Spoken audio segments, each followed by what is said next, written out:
নমস্কাৰ মই অঞ্জলীয়ে পুনৰবাৰ স্বাগতম জনাইছো আশা কৰিছো আপোনালোক সকলো ভালে আছে ময়ো ভালে আছো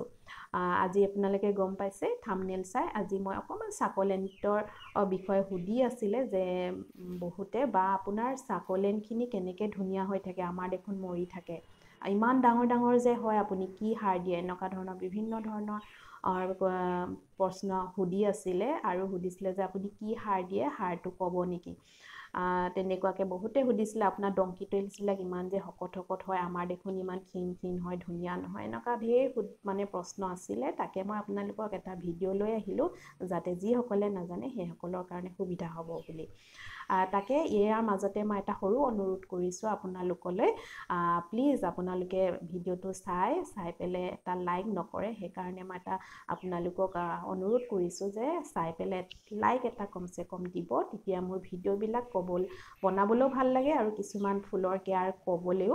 ভাল লাগে সেইকাৰণে এটা কমেন্ট কৰিব এটা লাইক কৰিব আৰু যি সকল নতুনকৈ চাই আছে সেই সকলে প্লিজ সাবস্ক্ৰাইব কৰি ল'ব আৰু কাষতে থকা বেলটো অল কৰি দিব তেতিয়া আহিবলগীয়া ভিডিও বিলাকৰ নটিফিকেশন আগতে পাব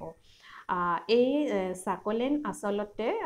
ঠাণ্ডা দিনত খুব ধুনিয়া গ্ৰোথ হয় আৰু ইহঁতৰ ঠাণ্ডা দিনতহে ইহঁতি বেছি ধুনিয়া হয় গৰম দিনত ইহঁতি অকনমান ৰখি যায় ইহঁতৰ গ্ৰোথ বিলাক আৰু বিশেষকৈ গৰম দিনত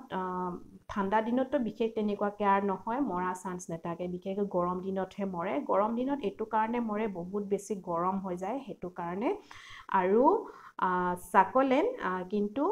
সাহত ধুনিয়া নহয় বহুতে সাহত ৰাখে কাৰণে মৰি থাকে ৰ'দ সহ্য কৰিব নোৱাৰে কিন্তু নহয় সাকলেন্টে ৰ'দ সহ্য কৰিব পাৰে আৰু ৰ'দ দৰ হলেহে হিহতি খুব ধুনিয়া হয় দেখাটো ধুনিয়া হয় আৰু ইহঁতৰ পাহি বিলাকো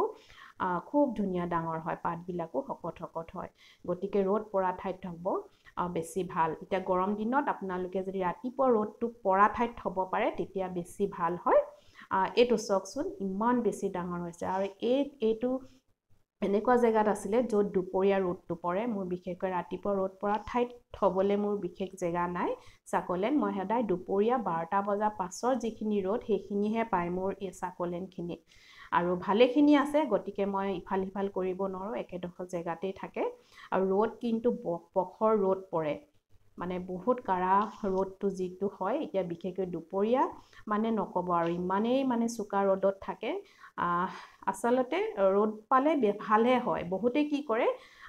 পটকে ছাহলে লৈ যায় ৰ'দত থকা বস্তুটো এতিয়া যদি মোৰ এই সাকলেন্টখিনি মই পটকে ছাহত জেগালে লৈ যাও নহয় সব মৰি যাব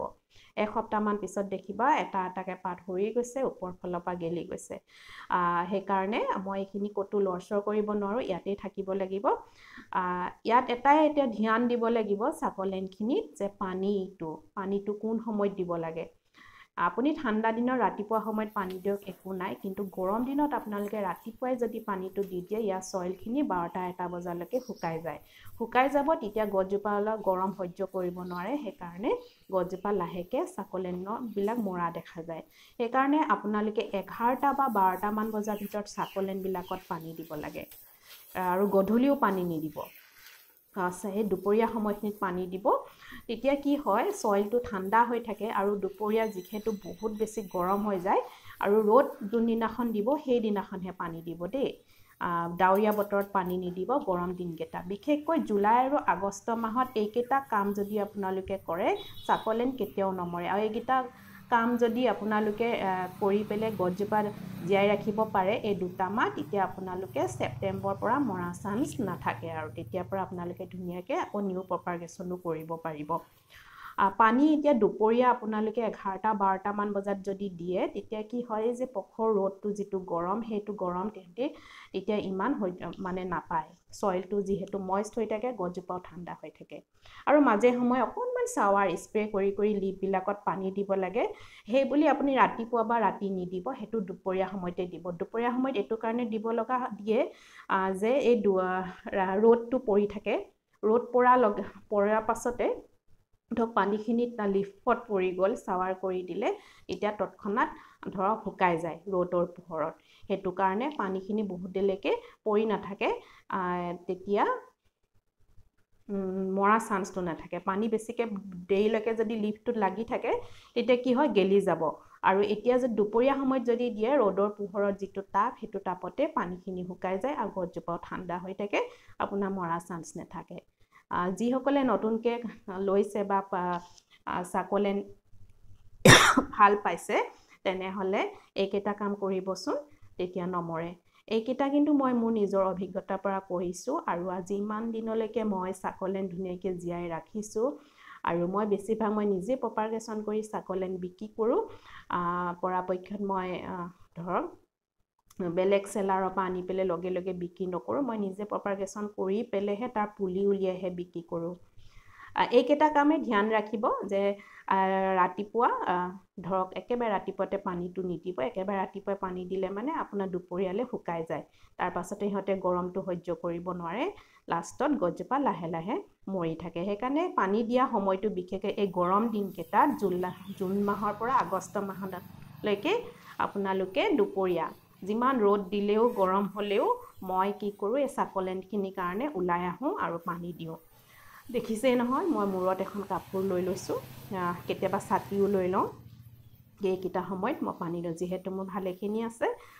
এই ধৰণে পানী দিওঁ কেতিয়াবা শ্বাৱাৰ কৰি দিওঁ